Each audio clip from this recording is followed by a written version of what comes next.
My cherished granddaughter, Nancy, was on the verge of marriage, having chosen a self-made company president as her partner. Filled with immense joy at the thought of witnessing Nancy in her bridal gown, I eagerly headed to the wedding venue. Yet, upon my arrival, an unforeseen situation unfolded. My son, Frank, alongside his wife, Julia, approached me with unexpectedly severe criticism. Frank, with a stern voice, declared, "Your lack of education is shameful. You must leave immediately." Julia, echoing his sentiment with a scornful look, added, "You have no place here. If you truly love Nancy, it's best you return home." Their abrupt condemnation left me momentarily lost for words. Observing them, it became clear they were united in their stance. In the elite circles of society, where company presidents and their peers reside, someone like me, a humble farmer, seemed misplaced. They preferred to keep my familial ties a secret, fearing public association. It was evident, my rural agricultural lifestyle was deemed a source of embarrassment. My emotions were a whirlwind, my hands shook, my thoughts scattered, and I felt a profound sense of shock. Frozen by disbelief, I was confronted by my son and his wife, who, feeling superior, tried to dismiss me from the celebration. Their blatant attempt drew attention, causing whispers at the entrance that soon rippled through the crowd. Concerned about spoiling Nancy's significant day, I resolved to leave without causing further disruption. With a heavy heart yet with determination, I acquiesced. "Understood," I whispered, barely audible yet somehow reaching the ears of those around. A sudden silence enveloped the room, followed by the noise of chairs moving, marking a poignant moment. "My name is Dora. I reside in a serene, nature-filled countryside, somewhat detached from city life. This year marks my 60th, and I am a full-time farmer, sustaining myself through the cultivation and sale of corn and vegetables. The agricultural responsibilities of my late husband's family became my life's focus upon marrying into the Dora family. Without a particular profession handed down through my lineage, farming was initially foreign to me, and I faced numerous challenges. Even tasks as seemingly simple as irrigation revealed their intricate complexities. My husband and in-laws always treated me with warmth and guided me on how to manage the farmland. The cycle of work varied throughout the year, planting in spring, harvesting vegetables in summer, gathering grain in autumn, and preparing for the next spring during winter. The day-to-day nuances of change are subtle, but at harvest time, the cumulative efforts become clearly visible. I've grown to deeply appreciate the allure of farming and the fulfillment it offers. Initially, I believed the happy days spent with my husband and in-laws would last indefinitely. However, not long after our son Frank was born, my husband became gravely ill. The exhaustive effort of balancing care for a newborn, managing the fields, and nursing my husband was overwhelming. On a bitterly cold winter day, my husband passed away, leaving a deep well of sorrow. Life became excruciatingly painful, and the thought of remarrying was far from my mind. Immersed in grief, I found comfort and support from my in-laws and the community. Watching Frank grow stronger and more resilient each day provided me with solace. Together with my in-laws, I committed to continue farming and to raise Frank to be a responsible person. As a single parent, I was determined not to be a burden on my son. I encouraged Frank to study diligently and supported him in pursuing his desired future. My in-laws and I spared no effort in providing everything necessary for his education and future prospects. When Frank expressed his interest in tutoring and participating in extracurricular activities during his middle and high school years, we supported him, allowing him to focus on these pursuits rather than household chores. Upon expressing his desire to attend college, fearing he would be left behind, I reassured him, acknowledging the changing times. Having married young and unfamiliar with college life myself, I still recognized the importance of a college education in today's world. Determined to support his ambitions, I assured him not to worry about the finances, promising we would find a way to manage. Despite financial challenges, I was committed to supporting his education, successfully sending Frank off to college. In the city, Frank undoubtedly encountered a variety of experiences at university. After graduation, he quickly decided to pursue a career as a company employee, informing me of his decision without any intention of taking over the farm. I have continued farming alone, following in the footsteps of my in-laws, steadfast in my dedication to the land. Reflecting on those who are no longer with us, I didn't necessarily expect Frank to take over the farm. Perhaps that idea is outdated now.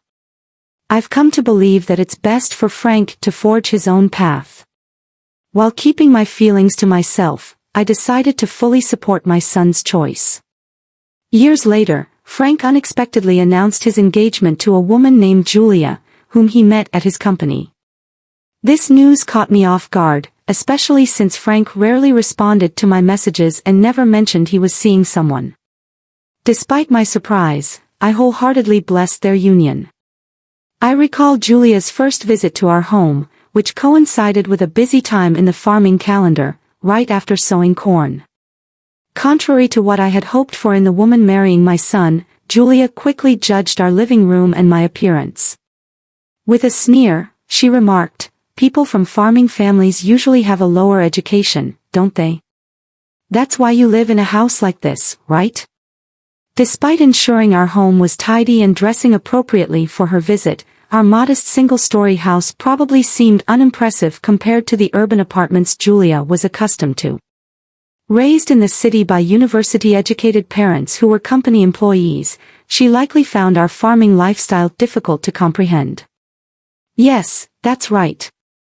I'm sorry we don't have a nicer house," I replied, glancing at Frank, who, to my dismay, shared Julia's disdainful look. Frank then voiced his agreement, emphasizing how embarrassed he felt about our home. Growing up, Frank, as a farmer's son, faced teasing, and I would comfort him, saying he had done nothing wrong. However, these reassurances seemed insufficient as he would often express his hatred for being a farmer's child. Despite my efforts to teach him that no profession should be scorned, Frank grew to disdain my job, and witnessing his scorn alongside Julia's was deeply painful. It saddened me more than Julia's words themselves, making me feel sorry for my parents and my late husband. Yet, I've accepted that times have changed and chosen to wish for their happiness and support them. After starting their new life in an urban apartment, Frank and Julia rarely visited our countryside home, and our communication diminished. Still, hoping to offer some support, I regularly send them boxes of vegetables from our farm, hoping it might be of some assistance in their city life. While I seldom receive a word of thanks, my intention isn't to be acknowledged but to provide help in my own way. I don't want to impose as a mother-in-law or interfere unnecessarily. I merely aim to extend the same kindness my in-laws showed me to my son and his wife. For a while, I plan to quietly support them, regardless of the distance between us. Years passed, and my son and his wife had 2 daughters. It's been about 20 years, but the birth of my first granddaughter, Nancy, brought me immense joy. Living in the countryside, I wasn't highly regarded by Julia, my daughter-in-law, who resided in the city, limiting my chances to see my granddaughter. My first meeting with Nancy occurred quite some time after her birth, and thereafter, I could only see her a few times each year. However, Nancy grew very fond of me. She was a kind-hearted and gentle child, always delighted by the vegetables I sent, and she would express her gratitude on her parents' behalf. "I love Grandma's vegetables, they're always delicious." As she grew older, she visited the countryside more often, in place of her parents, showing a keen interest in farming and a willingness to learn and apply what I taught her. As the work became more challenging with age, I truly appreciated Nancy's help. However, it seemed that Frank disapproved of Nancy's countryside activities. I heard he would scold her disapprovingly whenever she returned, saying in a stern voice, "Farming is for people with low education. You should quit it." Nancy was puzzled but seemed deeply hurt by his words, unable to formulate a rebuttal. During her next visit, she explained the situation to me, repeatedly apologizing. My son's words also deeply hurt me, and I was unable to counter them. Indeed, I have a low education level, and I can't change the reality that my son dislikes farming. Accepting this, I continue my daily life. On a cool autumn day, as Nancy had grown into an adult, Frank and Julia made a rare visit to our countryside home after many years. I was genuinely surprised by this unusual occasion of my son and his wife visiting this old house. As a mother, I warmly welcomed them back.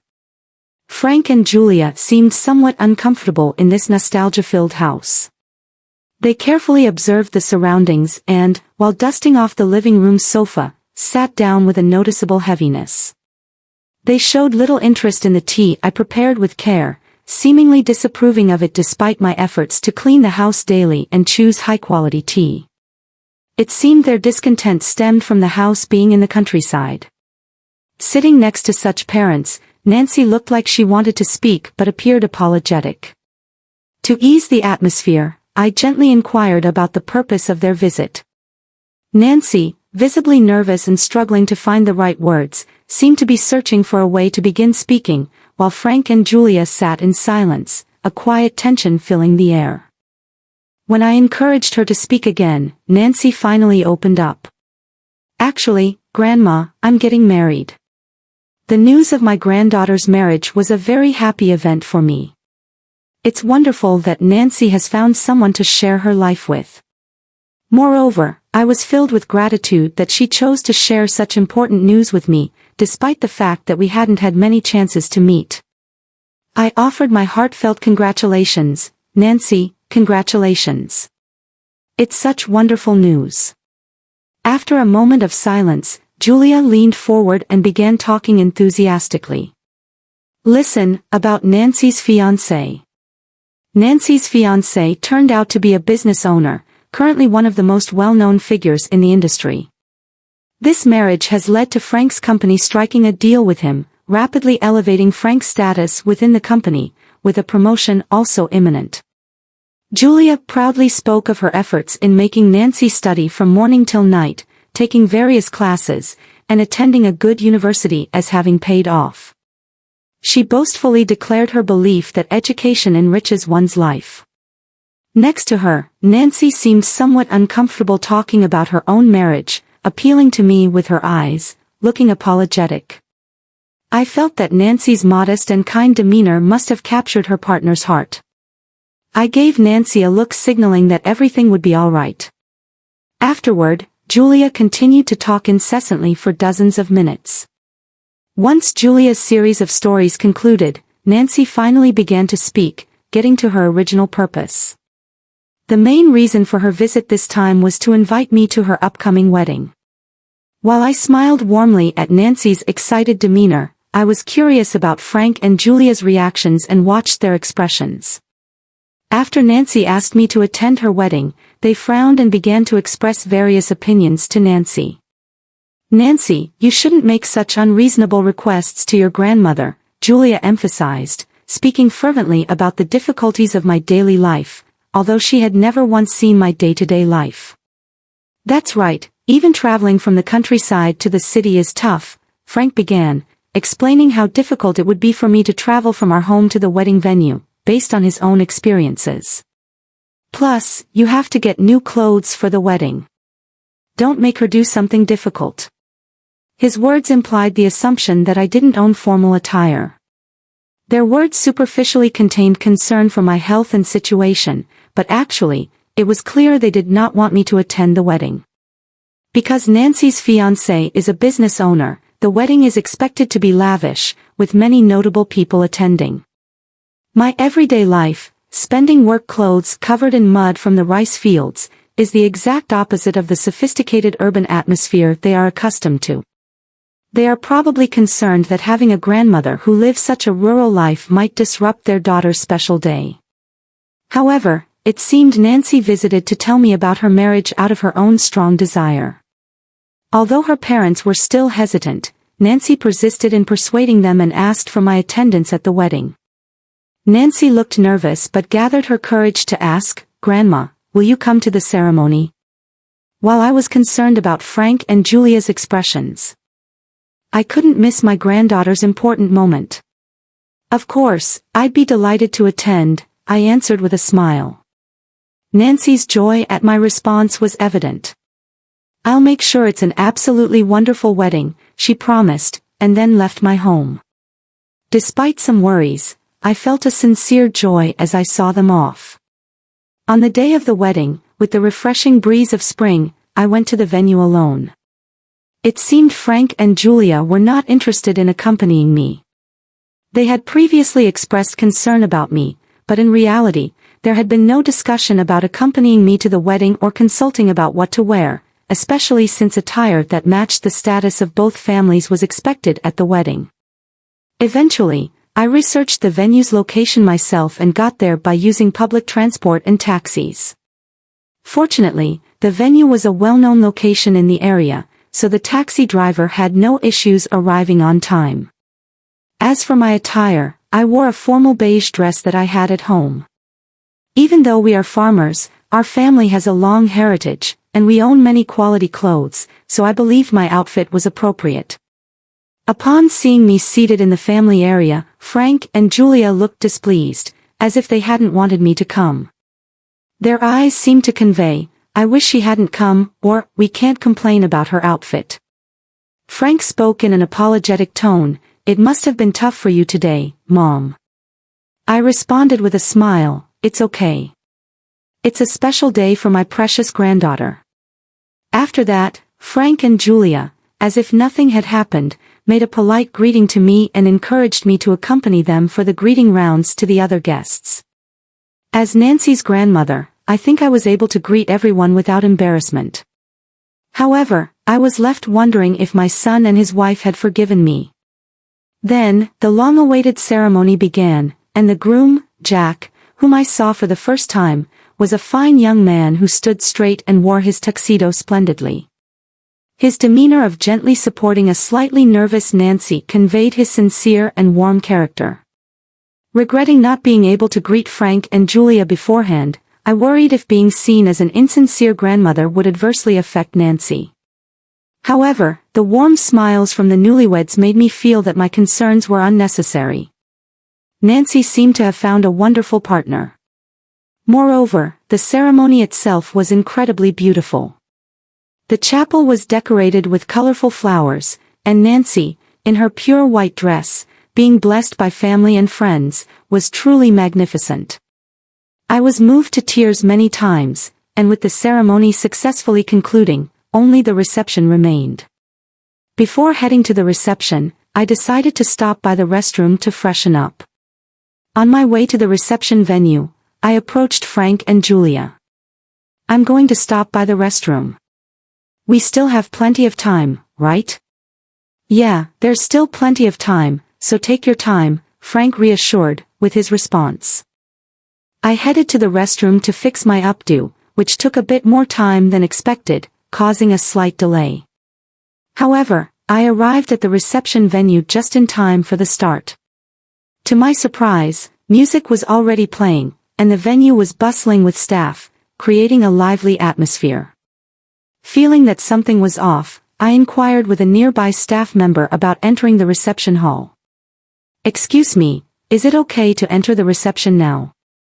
Unexpectedly, it seemed the bride and groom had already made their entrance, leading me to believe I had mistaken the time.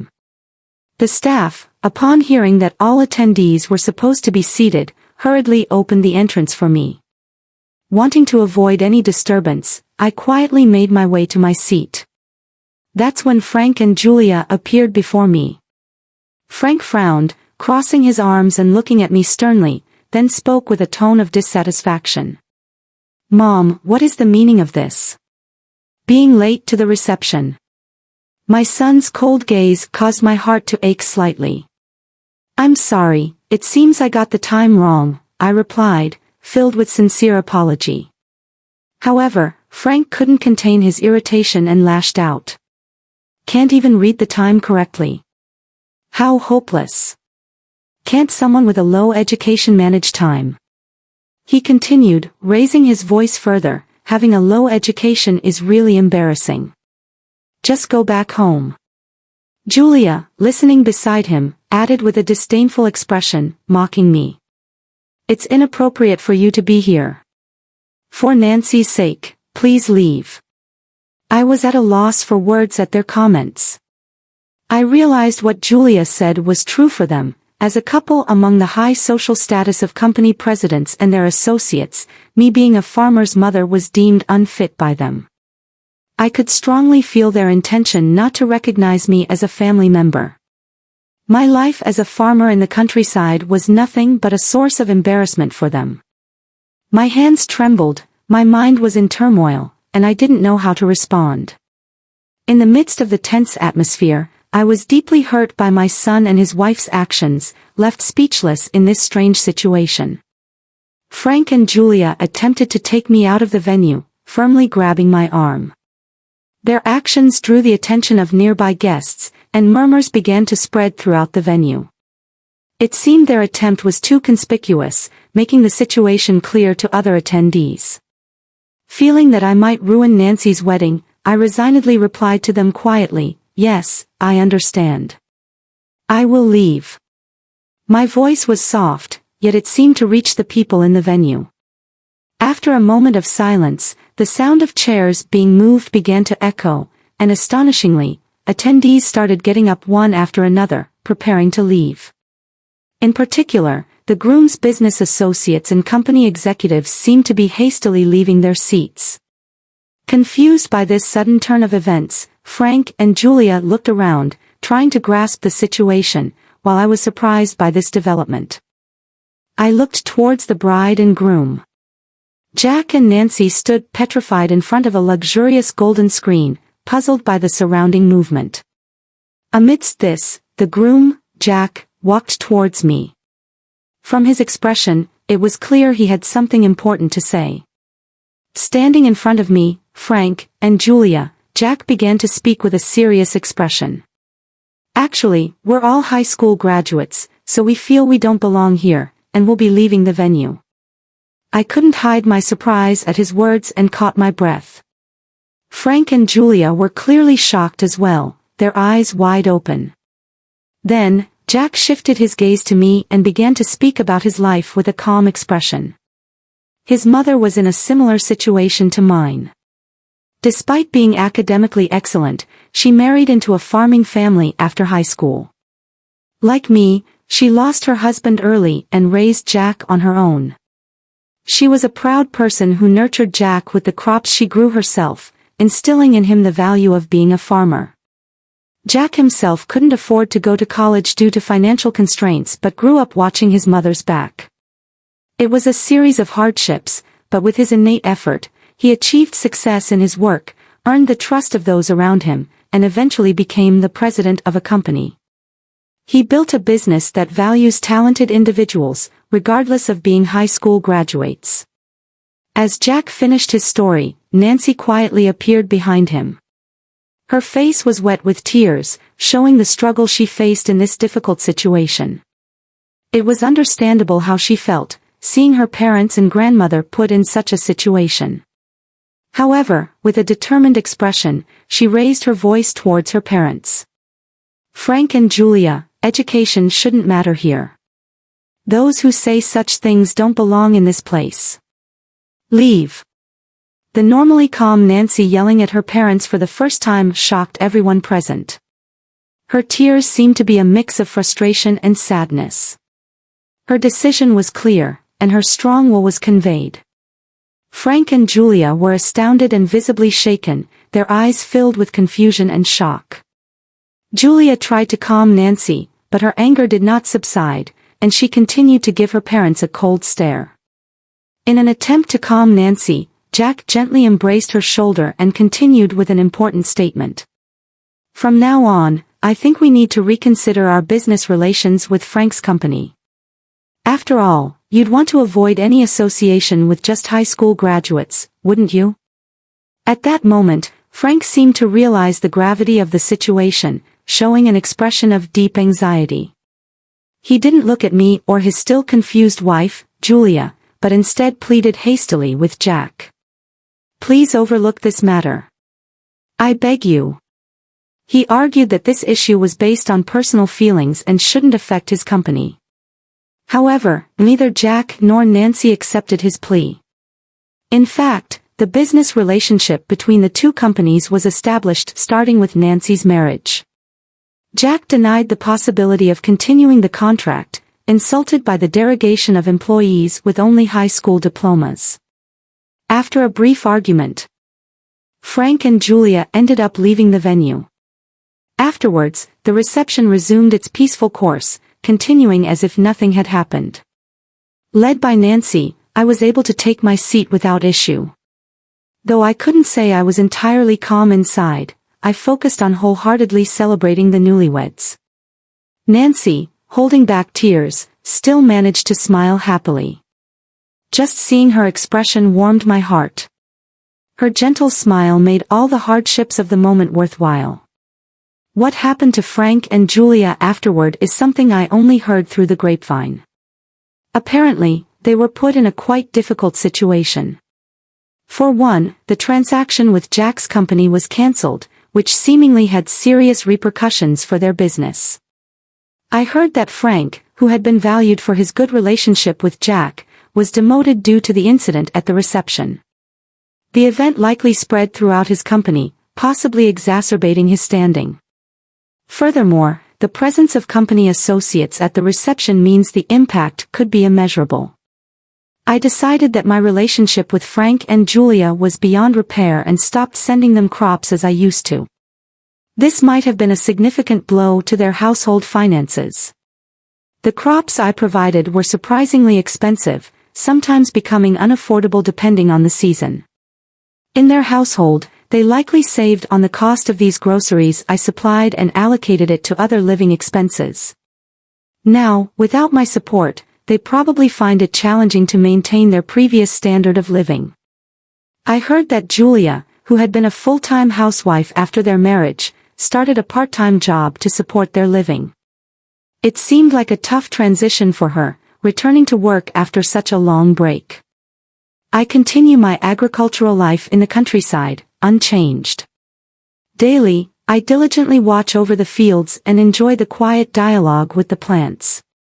My routine maintains its tranquility, but as I age, even minor farm work has become physically demanding. The neighbors are increasingly concerned about my health. However, I'm not working alone anymore. Especially on weekends, Nancy and Jack come from the city specifically to help. Despite their busy weekdays, they find time to visit this distant countryside. Even when I tell them, don't overdo it, they answer with a smile, saying, we come of our own will. I really like farming. Jack, in particular, shows efficiency reminiscent of someone raised on a farm. When I share a bit of knowledge about farming with him, he grasps it quickly and shows great enthusiasm. He often recalls the times he spent farming with his mother, and it's evident how astute Nancy was in choosing him as a partner. Nancy, too, is delightful, working diligently beside Jack. The time I spend with my grandchildren fills me with boundless joy. The moments we share in the serene countryside are invaluable to me. Nancy once remarked while gazing at the fields, "Grandma, the corn this year seems to have an especially vibrant color, doesn't it?" I smiled in agreement and replied, "Yes, it truly does." The harvest season is approaching. The corn that we planted together is nearing harvest time. This year's yield is noticeably more bountiful than previous years, and observing the development of all the crops and vegetables has been a pleasure. The corn's lustrous hue fills me with optimism that this year's harvest will surpass previous ones in quality. This year's harvest holds a unique importance for us. Working together with Nancy and Jack has infused these fields with renewed vitality. Their contribution is the reason we anticipate such a bountiful harvest.